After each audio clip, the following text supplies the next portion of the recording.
think that we are hygienic. Like, we think that we are clean, we're neat because, we're all made up, put together, looking good, nice hair and all that. And so we just feel that that's all to being hygienic. Like, that's alright, I wear clean clothes and I look clean.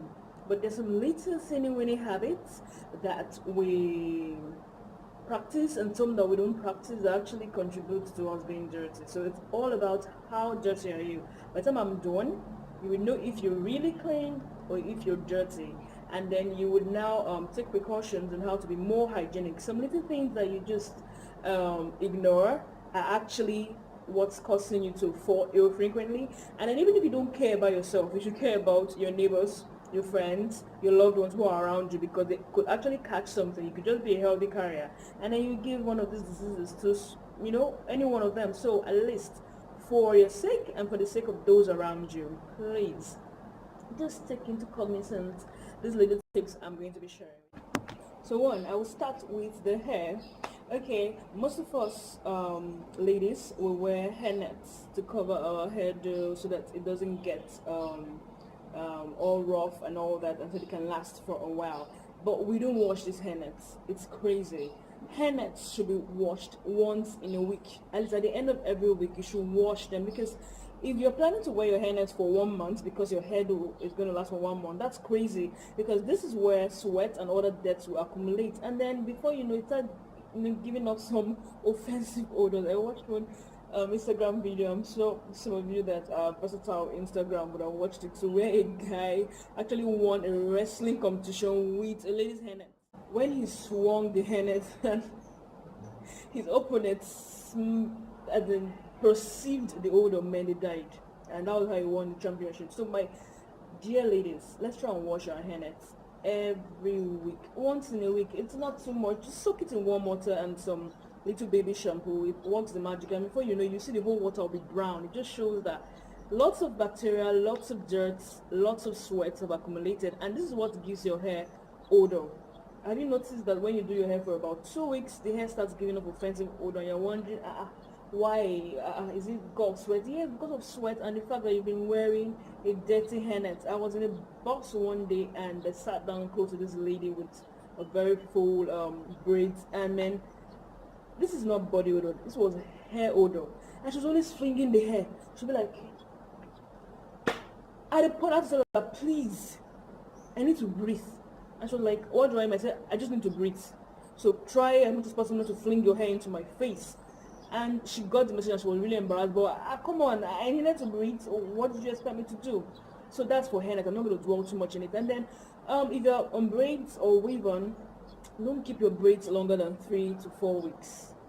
Because I know that the economy is something else, and you can't be changing our hair frequently and all that. 2 weeks is okay really to keep a weave or a braids, but tops 4 weeks. 4 weeks, take the hair off.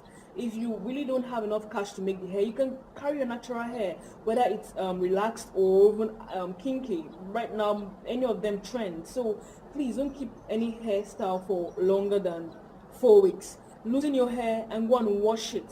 On a good day, if you're carrying your natural hair around, you should wash your hair as often as every 2 weeks. Do you understand? Take care of the scalp to avoid hair infections and scalp infections and all that. And then if you notice that you have stuff like lice or dandruff, please treat them. There are lots of good anti-dandruff shampoos in the market. I use Venos.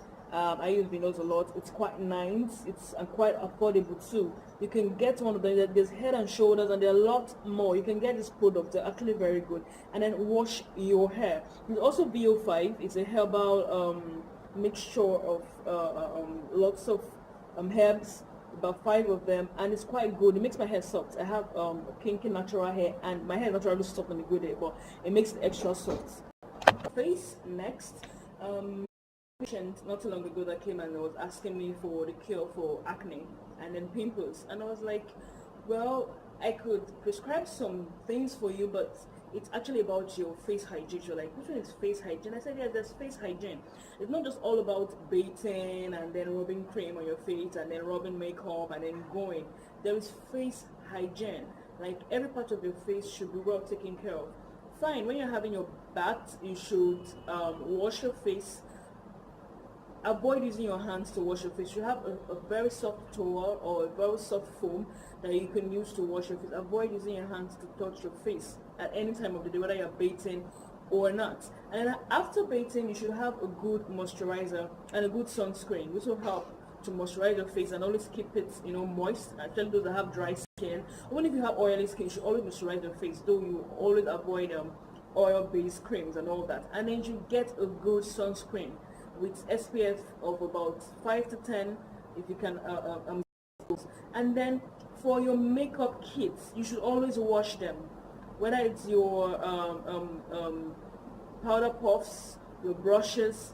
At the end of every day, this is not every week, you should soak them in water, warm water with baby shampoo. You don't even need to wash, just soak them up and then dry them with a very clean towel, and that's it. And then before you use your eye pencil, you should clean it with baby wipes. Clean the tips before applying it. Even your lipsticks, try and just clean around it a little. You understand? I know you don't want to clean it too much so it doesn't get finished. I get that, but these are steps to take to avoid infection and avoid, skin reactions. Some people really have very sensitive skin, and they don't really know what to do. They think it's just something that comes up all of a sudden. No, it's not. It's very bad facial hygiene. So you should, take care of it. And then during the day, avoid touching your face. I'm very bad with that, really. Just that I have very good skin.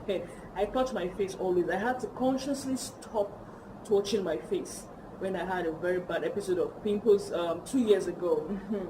And also, you should,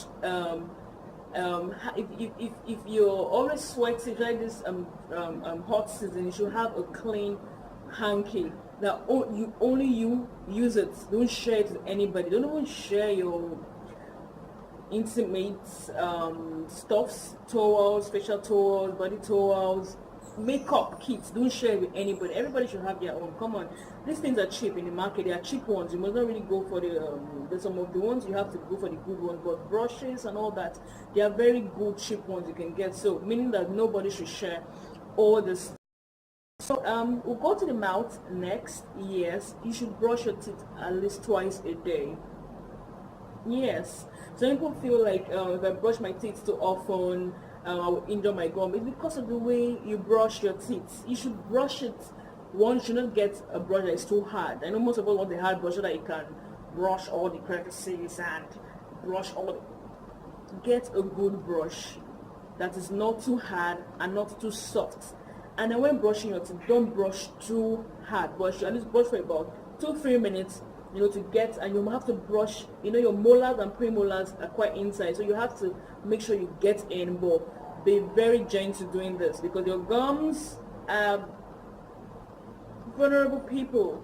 They can start bleeding easily if you're not careful, or you can have sore for a long time. I used to have that experience there because I hate plaque. I hate plaque a lot.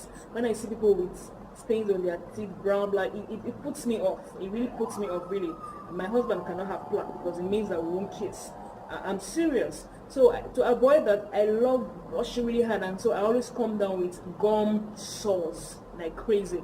So please, brush gently with a medium hard brush and at least twice a day. Also, you should get a good mouthwash, especially the oil-based one that's also antimicrobial. This is really good.